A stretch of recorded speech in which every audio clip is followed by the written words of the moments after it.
Energy Podcast, was geht ab? Heute auf Englisch. Today we have a Frenchman that speaks English, so everything is going to be in English. This is going to be the first podcast this season in English. Happy to have you here, Wael. Wael is middle linebacker in the European Football League, one of the best players in Europe right now. Plays for Frankfurt and is an all-star. And played in Canada. Young player that is going to do a lot of big things. Happy to have you here. Yeah, appreciate. Thank you to having me here. You know, always nice to connect, talked about football stuff. I mean, Aaron's been my teammate and stuff, so it's always nice to talk about the things that we love. So, you know, workouts, football, grinding, all the stuff that we really enjoy doing. So I'm really happy to be here. I think it's going to be very fun. Tell us a little something about you. How old are you? Where are you from? Yeah. Let the people know. Yeah. So Wael Nasri, that's my name. I'm 24. I come from France. My roots are Tunisian, from Tunisian parents, so I grew up in France. Was born in Saint-Etienne, very small city. Okay. So I don't know if everybody's gonna know this place, but that's where I grew up.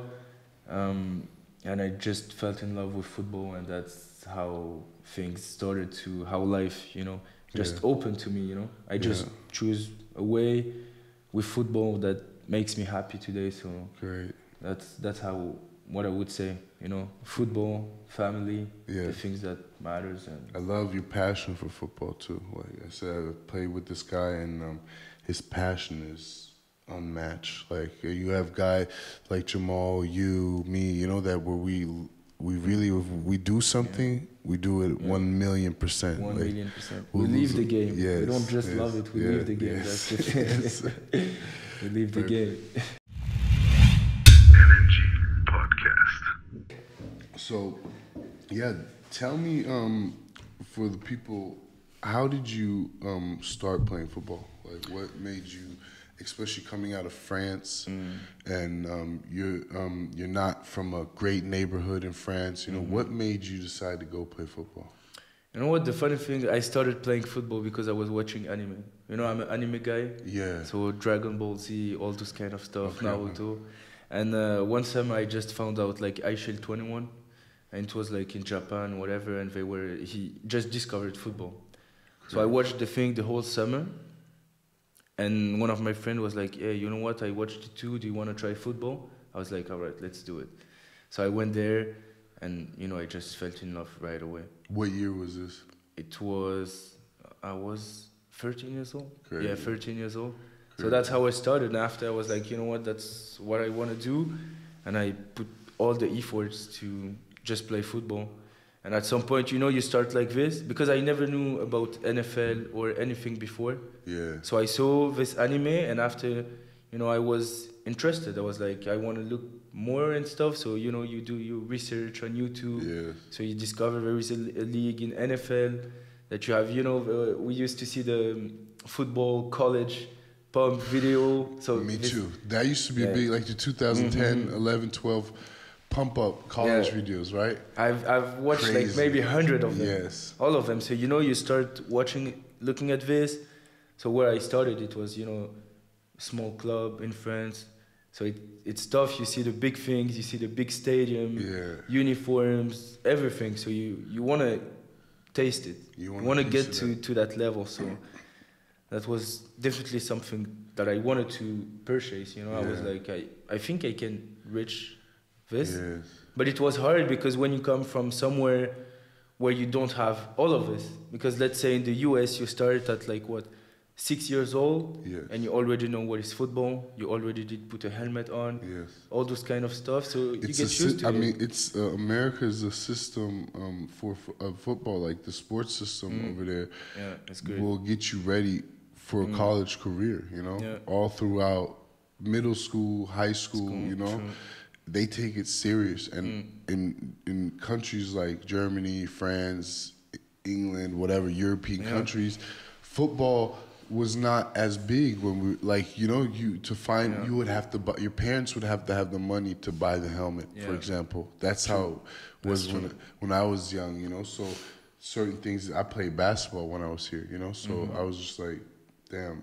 And then at my time, they didn't do tackle football when I was like 12, 13, 14 in Germany. So I was like, what country am I? Because I came to Germany when I was 12, you know? So coming from America, I always wanted to play football, basketball, you know? And when I went here, I remember I cried. I was like, I couldn't believe it. I was like, how soft is this country that they play flag football? Flag football. Yeah, that's true. And they don't put sports up, you know, they don't consider sports as much as in America. Yeah. America, you do sports, you have the statue of being an athlete. An athlete, a student athlete, they student call it that. athlete. And they don't have that here. Yeah, and I just discovered the saying student athlete when I went to Canada, and I was like, all right, so everything that I've been doing through high school by myself, so which is going to class, going to the gym, so take a membership, going to practice, I was already a student athlete. Yeah. But nobody is really going to acknowledge your statue. No. You know, they're going to be like, oh, you play sports? Yeah, but you should play a little bit less sports because after you won't have enough time to do your homework. So what do I do? Exactly. So I was like maybe 12 years old and they ask you to choose. Either you do sports, so you go in a sports school, either you stick up with your studies. Yes. I was like, you know, I cannot choose. I have to keep doing both. Yes. There is no way I'm gonna stop sports and. I know exactly what you mean. In school, I went through the same thing. They would tell me that sports is not a reliable future. This is not.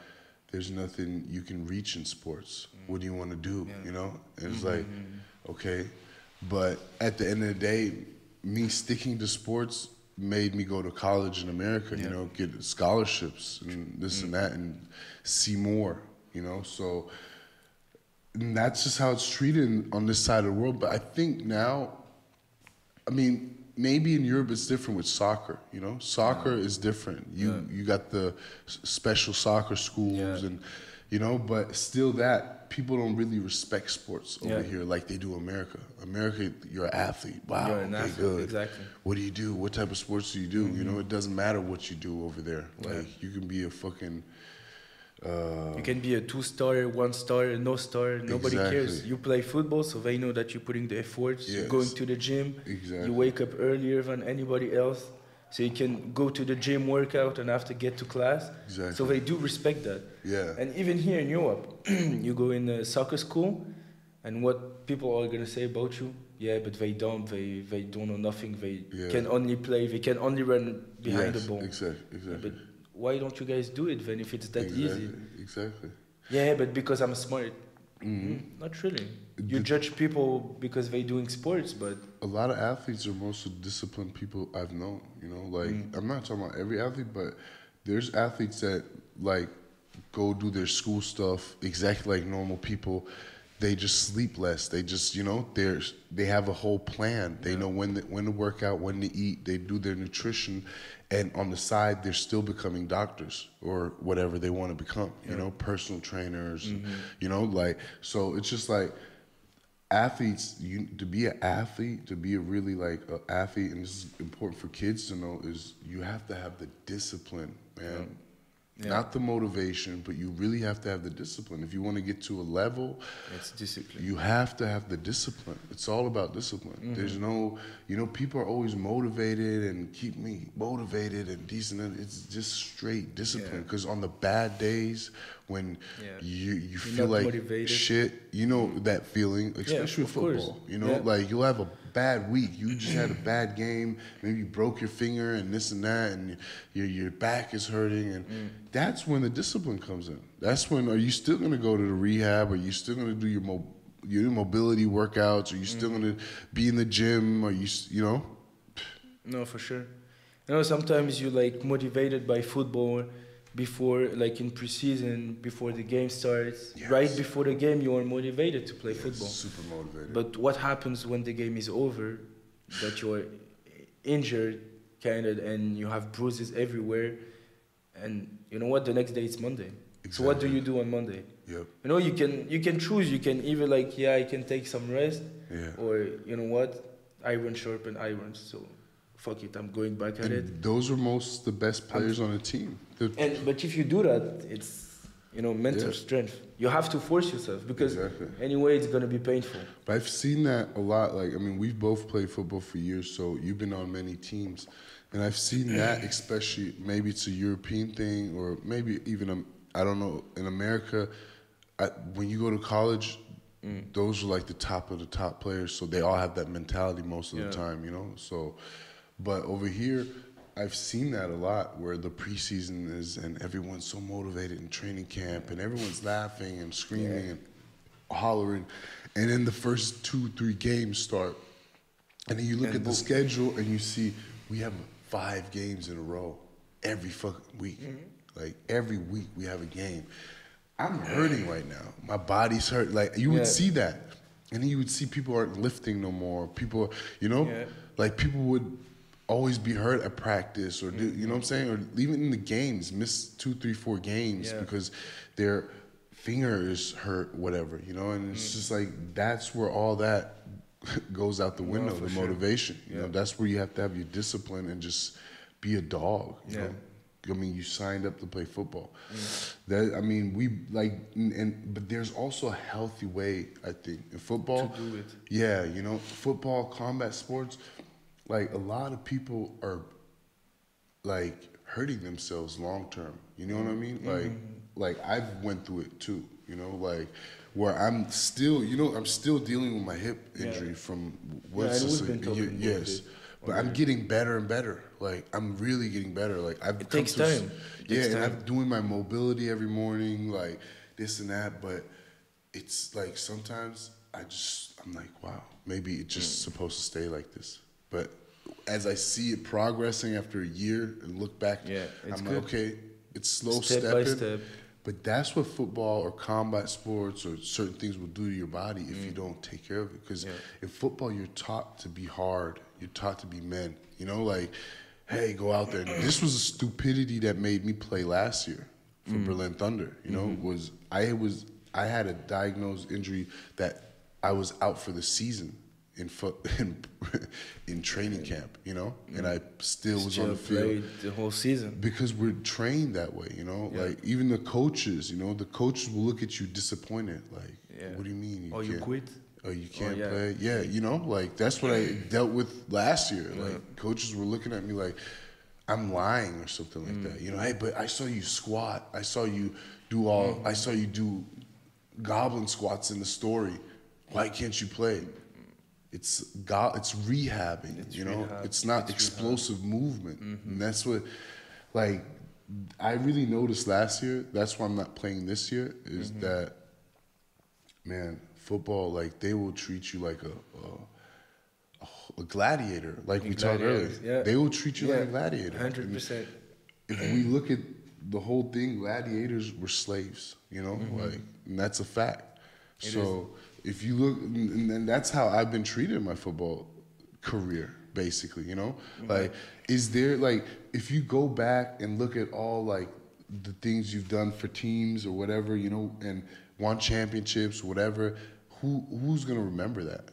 Not even the own team remember, like, the own organization. The players were always going to remember and know, hey, the players you played with. Yes, exactly. For example, I can say Wael is one of the best linebackers I've got to play with. Why? Because he's a dog, like he has reads. Now you're in Frankfurt.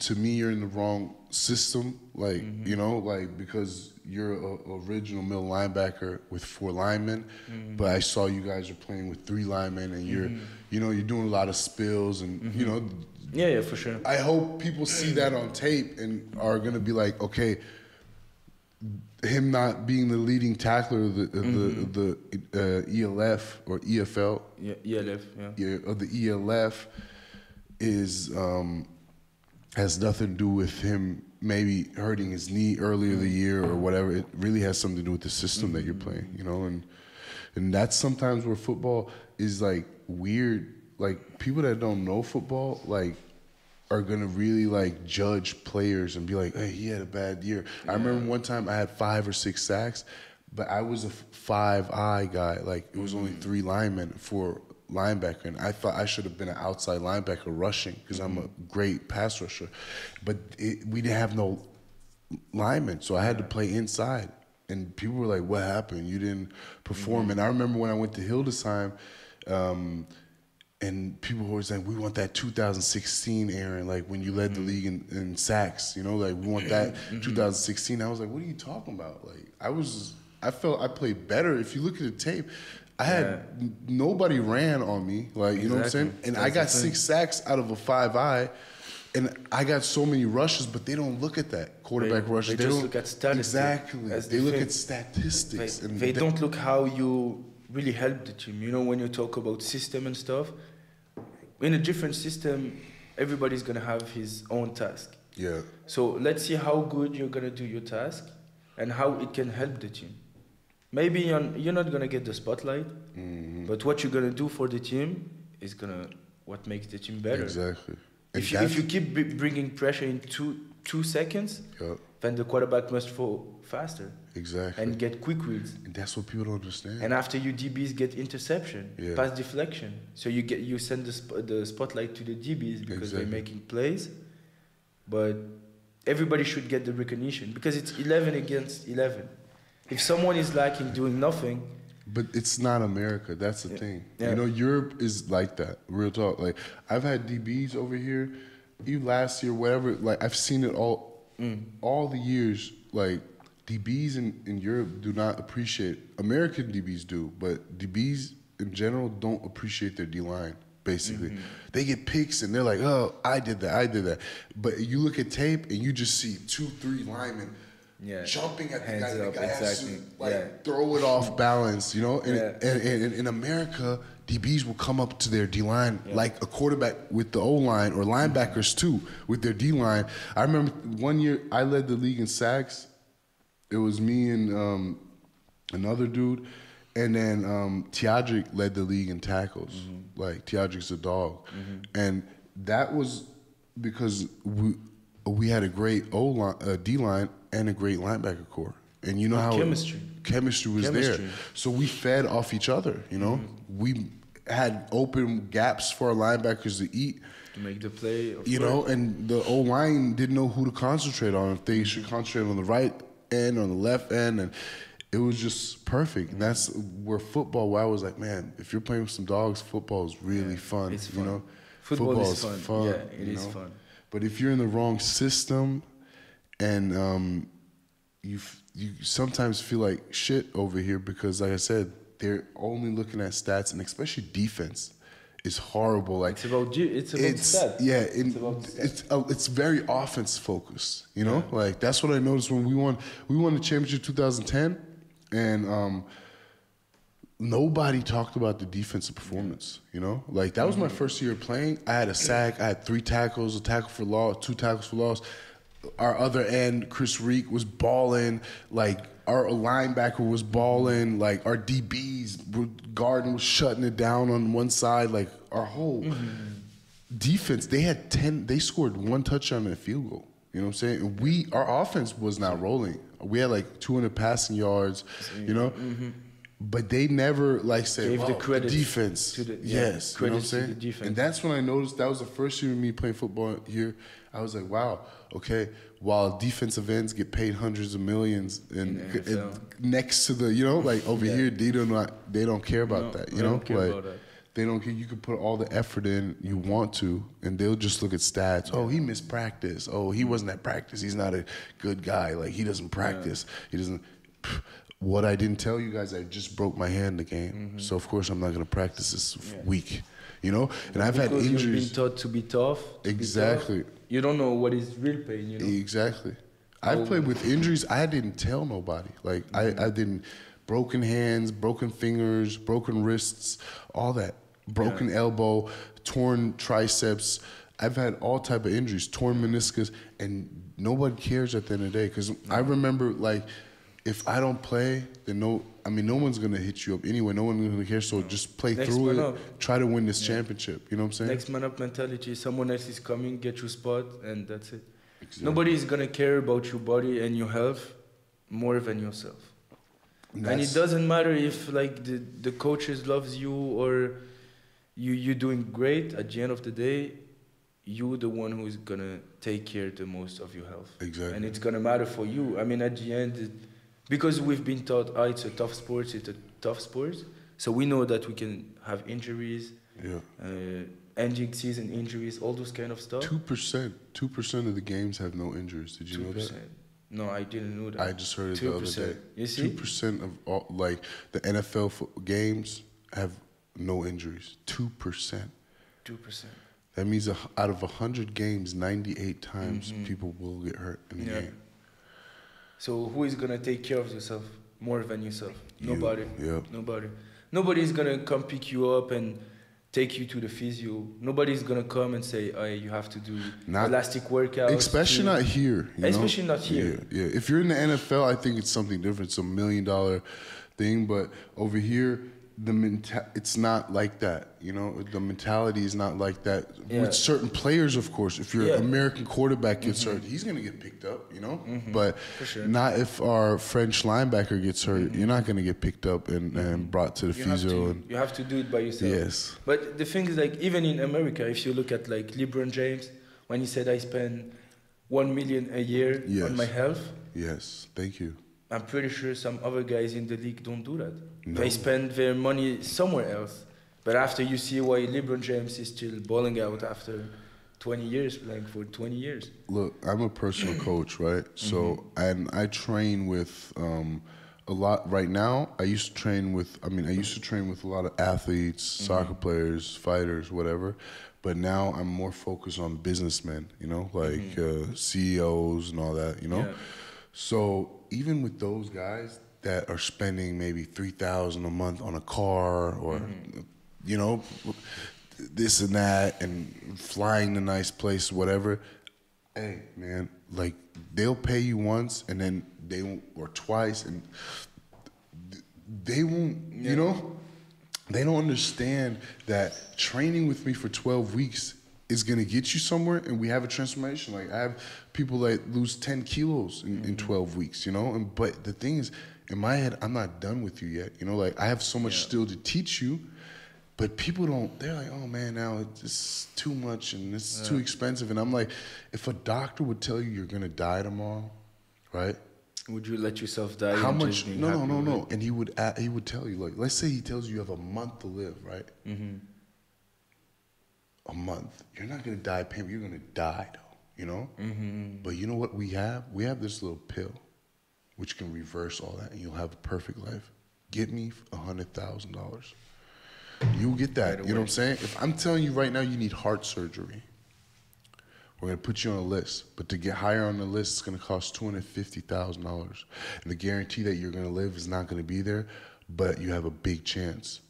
You're going to get $250,000. Yeah, you're going to find a way. You're going to find a way. And if a coach tells you, look, pay me $250 an hour, people are going to look at you all crazy. But the funny thing is that coach and nutritionist who does your nutrition will prevent that heart failure that you could have down the line. He will prevent the cancer you might get. He will prevent the back surgery you have to get, the knee surgery you have to get. He will prevent all that, which costs time. So if you're a CEO, let's say you slip because you're not an athlete. I've had a good friend of mine who was in a big car accident the other day, crazy accident. His whole car tore up. The doctor said your spine would have torn in two pieces if you weren't an athlete. He said your muscular structure kept your body intact. Tight. You might be in a wheelchair right now if your body wasn't built the way it was. No, of course. I had goosebumps all over my body. It was like, wow, I need that documented, because that's just proving that, even me knowing that I'm doing my mobility, sometimes like I'm using those rollers, and the other day I fell, and because I know how to roll, and I rolled off and I went on my feet, and I was just like, I felt like in a movie, like I felt like Spider-Man. I was like, did nobody see this? Man, but that wouldn't have happened if I wouldn't train the way I train. If you don't know how to fall, you're gonna like fall on your shoulders and I have a bruise, I cannot practice for 2 weeks. What would happen though if I break my collarbone? I'm out for 12 weeks. I can't do my job. I can't work out. So if you're a CEO, what can you not lose? It's time, So if you slip and fall and you tear your ACL because you're not mobile like that, what happens? You're out for 6 months. That happens. You get surgery. You're definitely out for 4 weeks. You can't do your job right now. You're losing money. So that money you're losing, I don't understand why you're not spending on your health. You know, like that's the most important thing. People want to buy cheap food, but they don't want to spend the extra money. Like, remember when we went shopping? Yeah. People are always looking for, but they don't want to buy that healthy food because healthy food is expensive. It's expensive. You know? But it's worth it. It's worth it. It's worth it for your health. And after, that's the difference. Like, maybe I'm too young yet to know, but let's say you take two person, one who is eating healthy food, no sports. Both of them don't do sports. One is eating healthy food, the other one is eating junk food, frozen food, whatever. Mm-hmm. And like, let's see at 40 years old, who looks better? Yep. No sports, no beauty, whatever. Who's gonna look better? Yep. Who is gonna have like big eyes like this? Exactly. Who is gonna have like skin problems? But all those people kind live of stuff. now. People don't want to think about. I always say live now. Don't think about but living now is putting the right food in your body too, and functioning right. Of course. And sleeping right, and being because millions of years. Look, if you believe in God, Allah, the universe, then you know that this earth was created for a reason. It was not created for big buildings and fast cars, It was built for a reason, So it's a system that lives from each other, So everything that the earth gives us is good for our body. Yeah. Even if down the line, look, what I did, like we will chase down prey. We can chase down prey for weeks. Yeah. You know that, right? Yeah, that's true. That's what makes us a very unique hunter, is that we used to hunt really, like we used to be hunter-gatherers. We used to be hunters and gatherers. We would gather and hunt, And if you read the Bible, the Quran, you read of people that are like, this guy's 160 years old, Moses is 130 years old. And you're like, as a kid, you're like, that's not true. My grandmother died with 70, and I see people die with 60, 70. So true. It's not true, But the crazy thing is, I do believe it's true, because when I talked, my grandfather died at 103, and all he did is live in Ghana. He had 18 kids. They had their own farming. They had, they were living off their own stuff. So that alone proves to me, if my grandfather's 103 and I'm having regular conversations without him being mentally lost or anything, where I'm like, I have a clear conversation.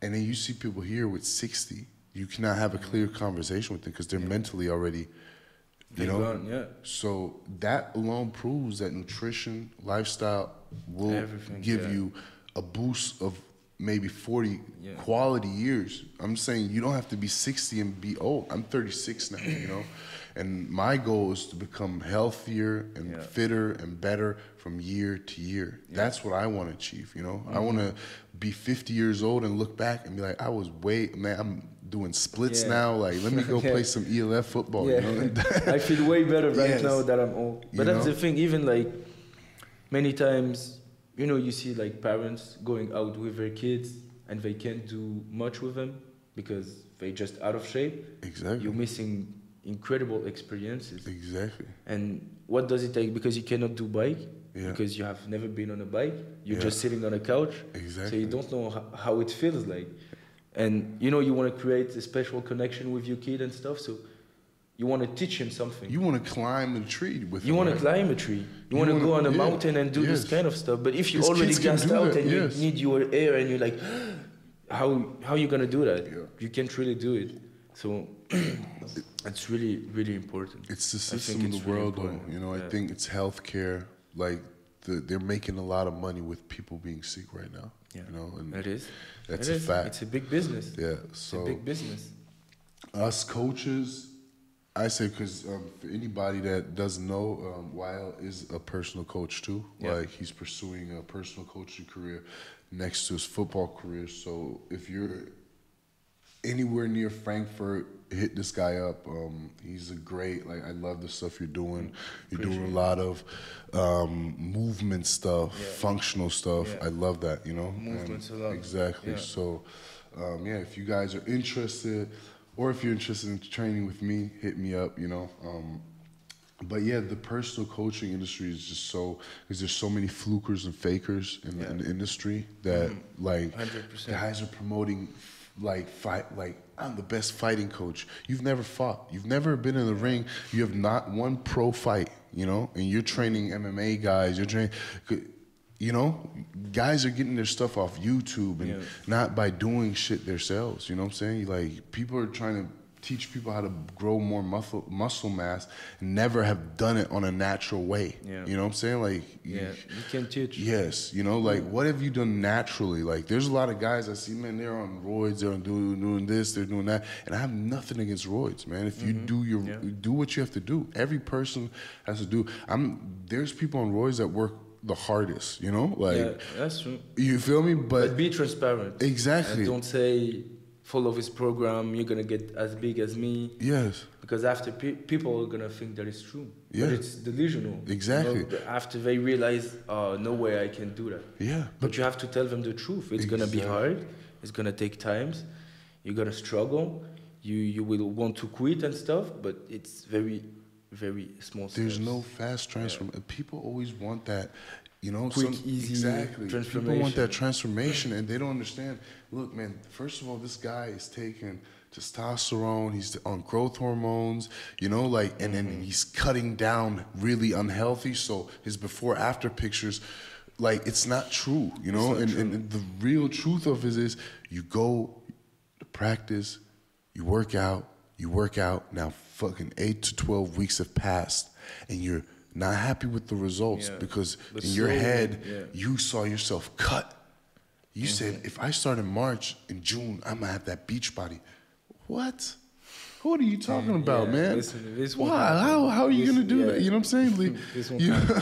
But you don't want to pay a coach. You don't want to spend the money, on a real coach, and because people don't understand, like, you pay a coach for you to get the knowledge, not the body. Yeah. You understand? Like, people always want, people want me to carry them on their back and get them in shape. And I'm like, yo, you're going to have to work. What you can do, you can learn from me. Like, I'm the type of coach, I want to teach you everything, So once I'm done with you after 6 months, first of all, you'll look better, you'll feel better, but your head, you will know what to do from here on out, because you will walk through hell with me. Because that's what I make sure all my clients do. You walk through hell. Once you feel comfortable in hell and you don't give up in hell, that's because most people give up in hell, when it's already burning. And why would you give up in hell? It's now you're depressed, now you're fat, now you're feeling, and that's what, to me, is quitting in hell. You lost your job, and now, oh my God, now you have to drink Dude, keep fighting. There's a reason you lost your job. Allah, God, the universe, He does not make no mistakes. If He decided you lose your job, it's for the better. And that's what people don't understand. The universe does not make no mistakes. We make mistakes. Because we are too smart.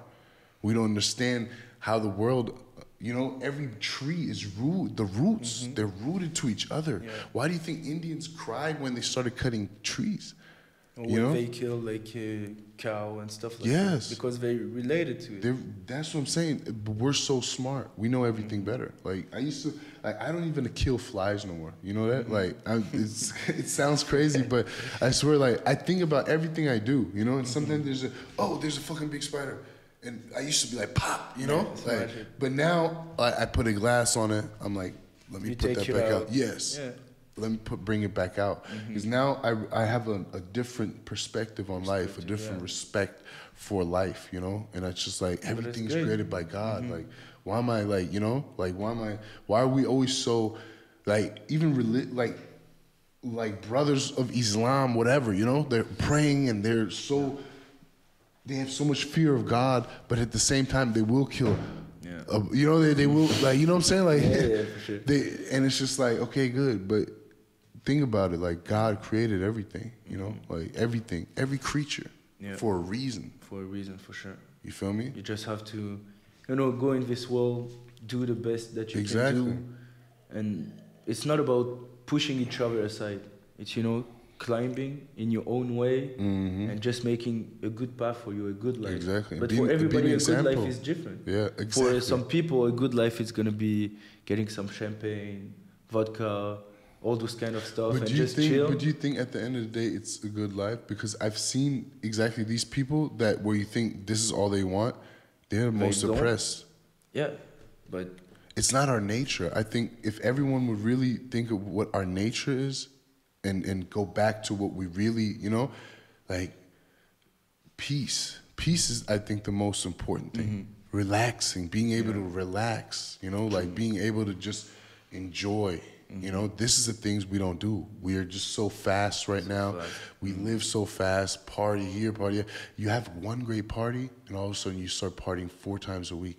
Why? Because you had that one great party. You want that same feeling again, you know? And we overdo it with everything. And we do it. We're overdoers, you know? We can't just enjoy one beer, you know? Like you want to get drunk at 15. Exactly. You drink 20 beers, shots, everything, you know? Excessive. And that's the fucking problem. Let's go back to football. So you played in France. Yeah. In your adult life. Where did you play in France? So I played in France. I started in Saint-Etienne, my hometown. Saint-Etienne, Giants de Saint-Etienne. It was like very small team. Yeah. So I played there for like 6 years. Crazy. And after, that's what we were talking about. What sacrifice are you going to make? So after I had the opportunity to go play in Lyon, which is an hour away from my hometown. And I didn't have car, and I wanted to play. It was first French division, so I was like, I'm going to find a way to get there. Yeah. And I knew one guy was living in Saint-Etienne, and he would travel twice a week to get to practice. But I was still in high school. I was still in school, so I had to pass my baccalaureate, you know, the degree. So, you know, it was tough. I had to choose. I was like, yeah, but you're going to get home every time at 11:30, so do you have time to do your homework? And the next day you have to wake up, take the bus. So, you know, it was tough, but I was like, I'm going to do it. So I went to Lyon Falcons, first division. And, you know, late practice, you go home. After practice, you take the car an hour on the highway to get back home. But this is sacrifices that open new doors for me. Exactly. And if I would have been, yeah, but this is going to be too difficult with my studies, I won't be able to manage it, then that's where I think the road would have stopped. Yeah. But I said, you know what, I'm going to find a way. It's not going to be easy, but this is going to be for a year at least. So I was like, let's go, let's do it. So I played first division in French, so I met some great players. I had a lot of doubt because, you know, you play, I was still young, you know, I was U19, so I just passed to the adult. You were a young rookie, basically. I was a rookie, so I was around with great players, French national team players and all this kind of stuff, so sometimes you're like... What year was this? It was 2016, 16 or 17. Crazy. So you ask yourself, am I really that good? Because you look at players and you'll be like, it's going to be tough to compete and stuff. Yeah. But what you got to do is you choose to get here. Yeah. So either you be like, yeah, but it's going to be too difficult for me, either you find a way. And first game in that team, I played, and we played against Nice, and I got benched at the first half.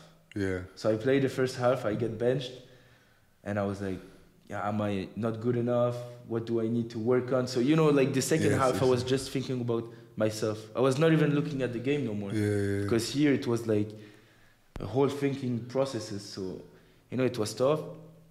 And after I get back to myself, I was like, you know what? You know what you're able of, what you're capable of. So trust in yourself and just double up the efforts. Yeah. Because what can I do? Just complain and always stay on the bench? That's not where I belong. Exactly. I don't belong to the bench. You know, so I'm going to make sure I don't stay on the bench. So you know what? The next game we played another team and, you know, I just came up with a different mentality. I was like, just ball out. You know what? I racked up 12 tackles, 1 sack, GFLs, and I felt good. I was like, you know what? You can actually do it, but you really have to fix what's up here. Mentally, you have to really fix up what's up here. Otherwise, you know, if here you don't have that mental toughness, we've been talking about being tough, but you need that mental toughness when things get hard. Exactly. And you need to get back on track. Exactly. That's the most important, because Exactly. many times you're gonna fall and stuff. Exactly. And that's how mental. It starts. Everything starts with your mental. Yeah. Yeah. I agree with you. If you're not mentally fit, life is going to be really, really, really hard for you. It's going to be tough.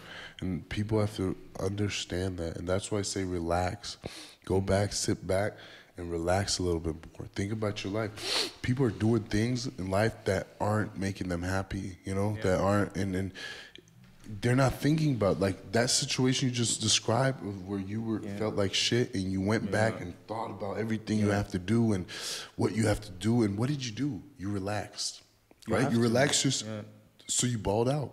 And that's the most important aspect of life, is really relax and really start dealing with what's up here. Because I'm telling you, if people would turn off their phones for a month and just go places where they just are for themselves, it would do a lot for them.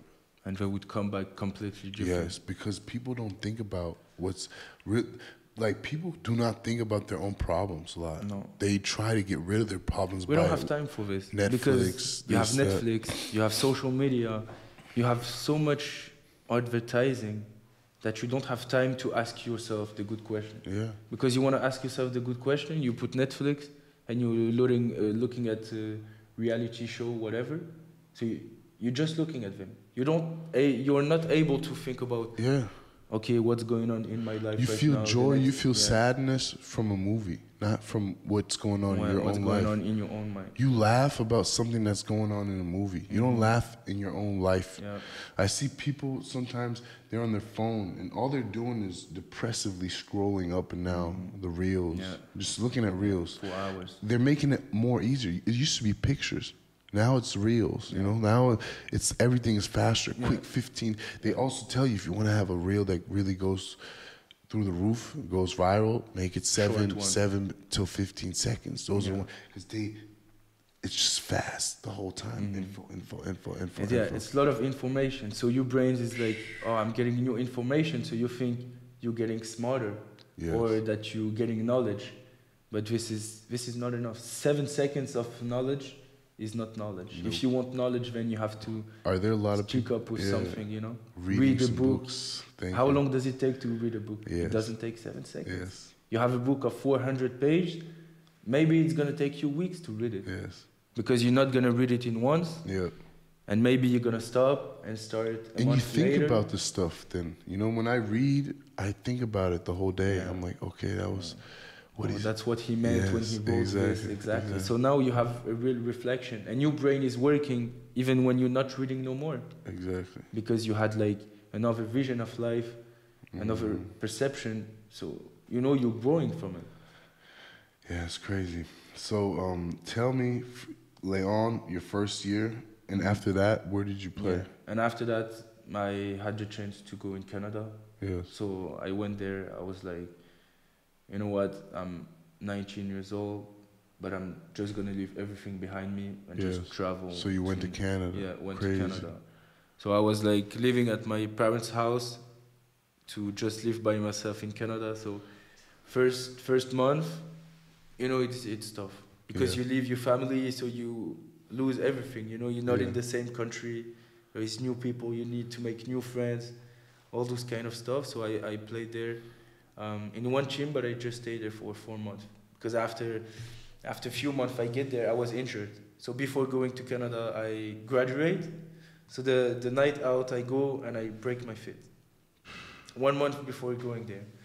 So at this point, I had to ask myself, do I stay here because I have a broken foot? I mean, it's a valuable reason. Or do I still go and wait a little bit, do my rehab over there and try to get back to the pitch? So I was like, you know what, never mind, I'm going there. So I went in a wheelchair. I took the wheelchair stuff at the airport. And after I went there a few weeks with the boots on my leg, and you know, you start practicing and stuff like this, so you start making your plays. And you know, you earn a spot, but it's not easy, you know? Yeah. You're gonna have to make sacrifices with family, with, you know, seeing the people you love, see them a little bit less. but it's for a good reason at the end. It's it's for a purpose.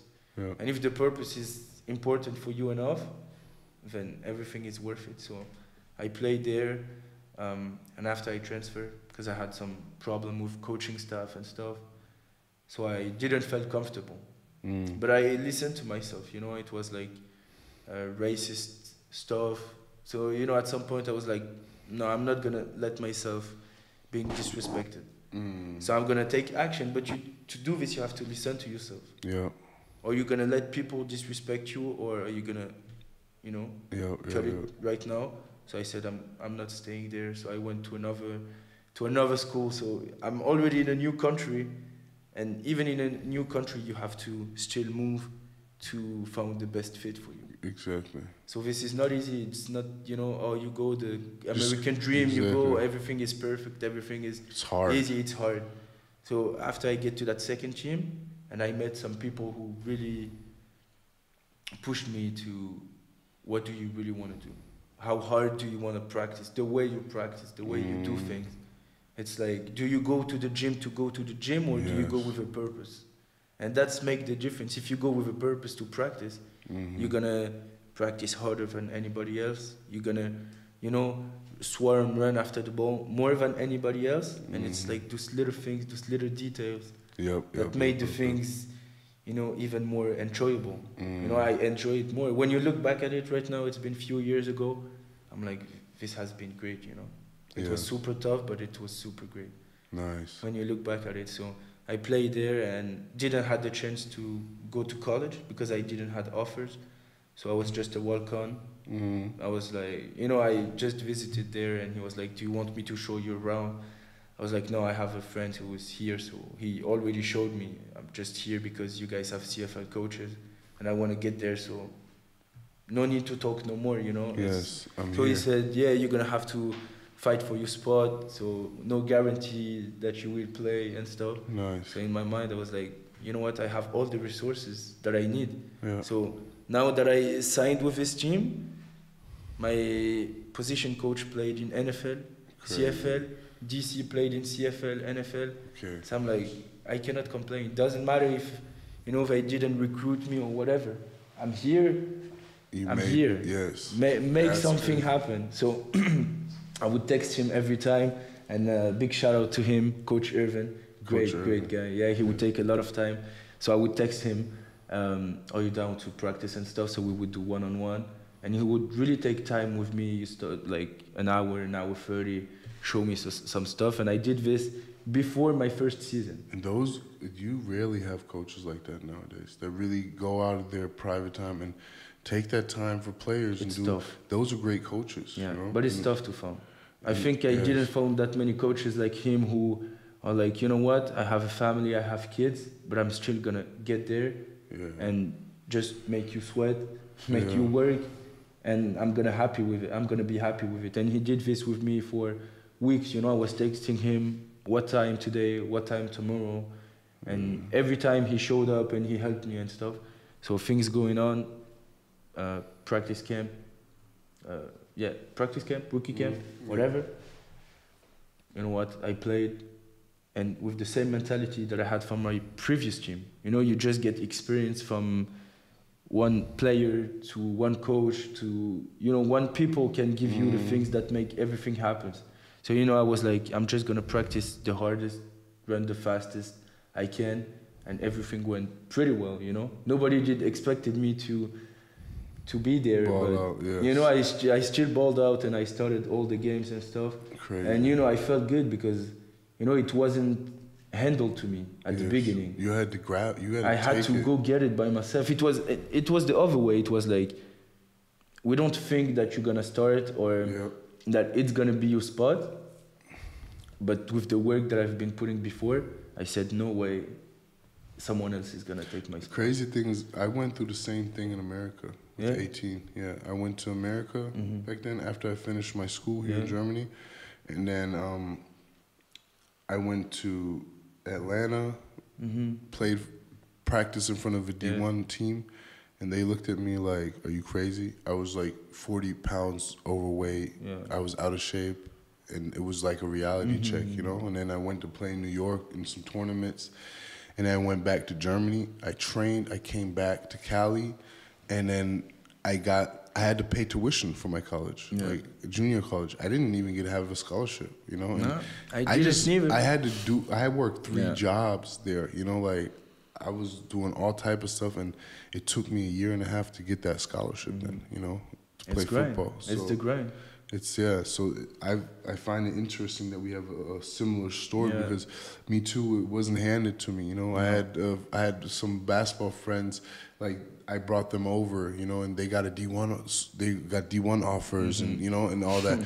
And I had to go the hard way, you know, and at the end I had a lot of major D1 offers. I just fucked that situation up for myself, but just that taught me so much in life. Wow.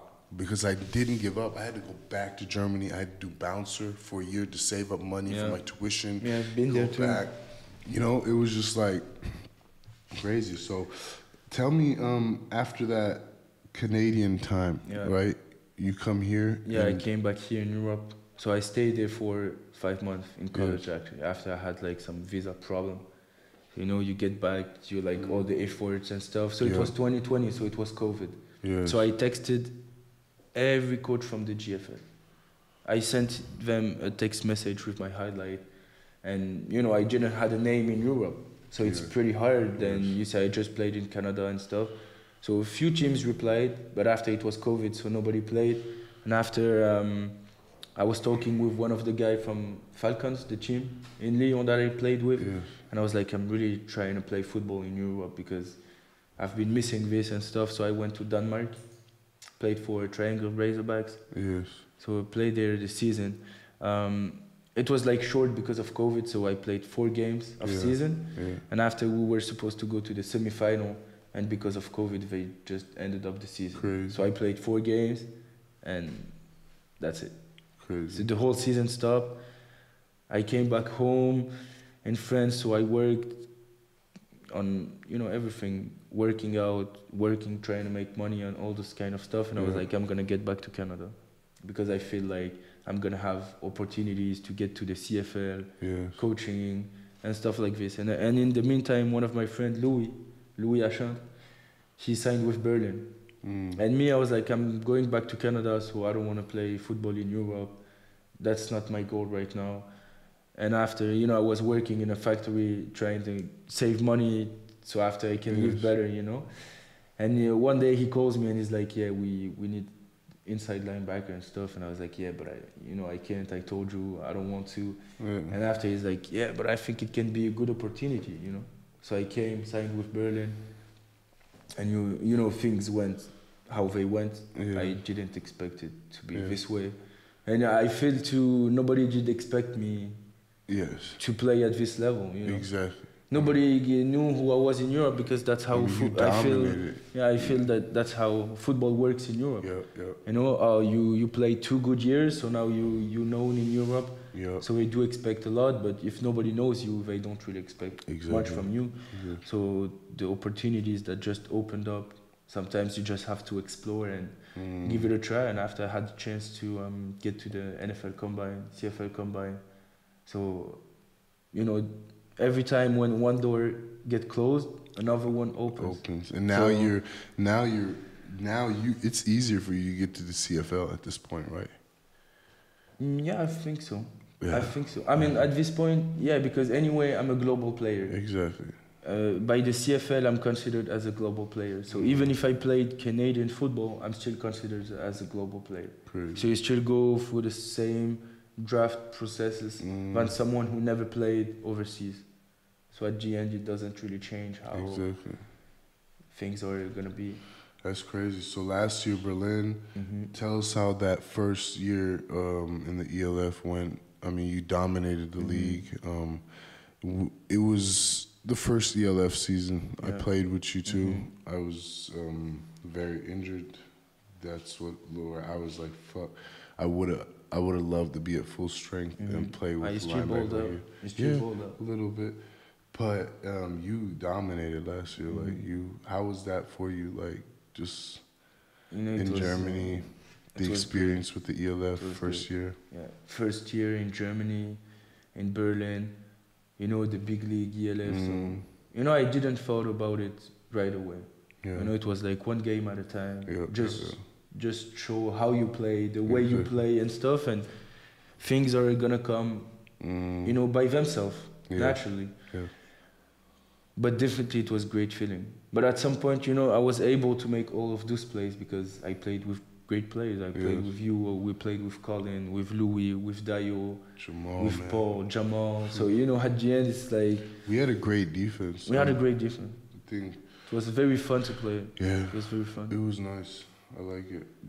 So this year, you're with Frankfurt. You guys are 4-3. Yeah. You have a bye week right now. It's the only reason we can sit here. What do you say to the second half of the season? Like, what do you? Second half of the season, it's just all gas. Yeah. No break. That's what matters. You're preparing too. Yeah. I've seen you've been training in the bye week. Yeah. Let's talk about that. A lot of players in the bye week, they don't go vacate, they chill, you know, they party.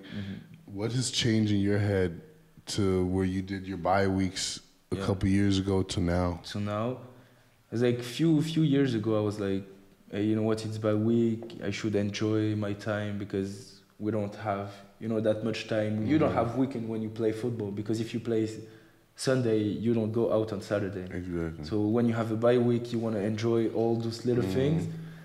But at some point, I was like, let's see what is more important for you. What does really matter?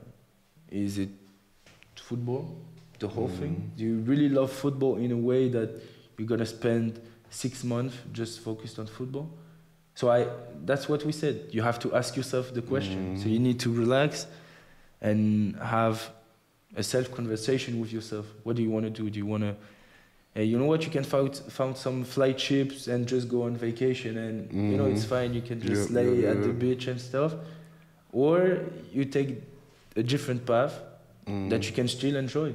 Yes. That you can still enjoy. And I do enjoy this week as much as I enjoy the week. You're going to Berlin, Hamburg. Exactly. So, you know, I'm still traveling a little bit, but always with a training purpose. Exactly, with a training purpose. Training purpose.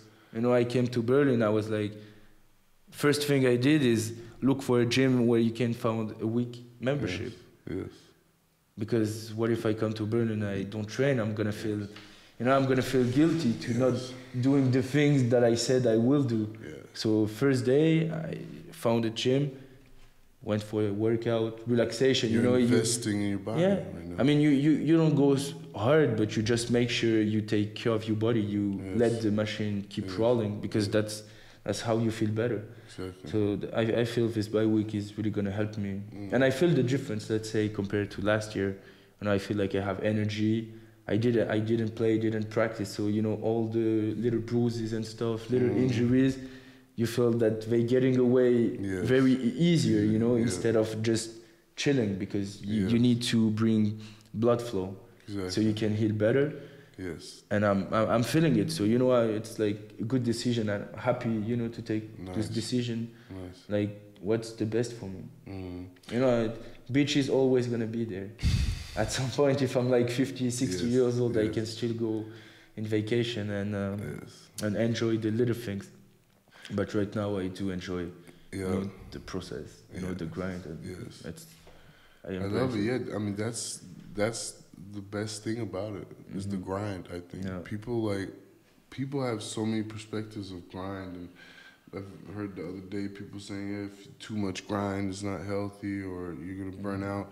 Yeah, because if you grinding doesn't mean I'm doing 120% all the time. Yeah. Grinding also means that I have a day where I can relax, where that's mental grinding, you know, where I just read a book, you know, where I lay down on the grass and just let the sun heal my body. I do my stretching, my yoga. This is also grinding. This is also grinding. Waking up in the morning and doing your stretch routine and, you know, getting a whole cold shower, stretching, reading. Yeah, are you on that cold shower stuff right now? Yeah, I really like it. I had a podcast. I think it's coming next week with a guy. He was with Wim Hof for a year and a I half. love Wim Hof. I've been watching videos of him, and this is just crazy. He was with him for a year and a half, so I started doing all that stuff too now with the showering. Yeah, that's great. Huh? And man, when I don't wake up, when I in the morning, and I don't shower cold, you feel tired still. Exactly. But when I do the hot shower, and then I'll just switch it on cold for like 30 seconds to a minute. Poof. It's like, great. It feeling. wakes up everything. You feel great like feeling. Great your feeling. brains just switch like this. Yes. You're ready to go. Me, I do really enjoy it. Or what I would do now, I would take a bath, in a hot tub, and cold then shower, and right back in the hot tub, and then cold shower. Yeah. You would feel it right away, especially after like a double day workout. Yeah. It would feel good. You feel very good. So what are your future plans now for like football? Like Frankfurt, I don't know how the ELF works. They have 1 year contracts probably, right? Yeah, that's how it works. Like everybody have 1 year contract, so that's the thing. You cannot allow yourself to for a year. Yes. Because the next year people are gonna be like, but last year you were less performing or something. So you have to bring your A game every year, every single game. Yes. So that every year people will be like, he can make a difference. Yes. And if you don't make a difference a year, what's gonna happen the next year? But he didn't make a difference this year. They always hold it against you. So it's always you against. Yes. You really have to put the efforts to make sure people want you. Yes. You don't let them choice. So if you're good enough, they're gonna call you. Next year, what is your plan? Like, right now I'm just thinking about what about this year, the goal that we have with the team. It's like one thing at a time. I don't want to put too much thinking in my head. I like that. Because after, you thinking about it for days, weeks, what do I do? So you get that pressure, that anxiety of what's coming up next. Yes. But I want to take things day by day and just making sure I'm making the best out of it every single day. Nice. Just, And how is it to be on a championship team? I mean, you were on a losing team last year. Now you're on a championship team. Yeah. The pressures, I mean, everybody wants to beat you guys. Bad. Can you feel that? Yeah, you can feel it. You feel like, when you watch a game, you scout a team, and after you play against that team, they always bring their A games. Yes. And you can feel it.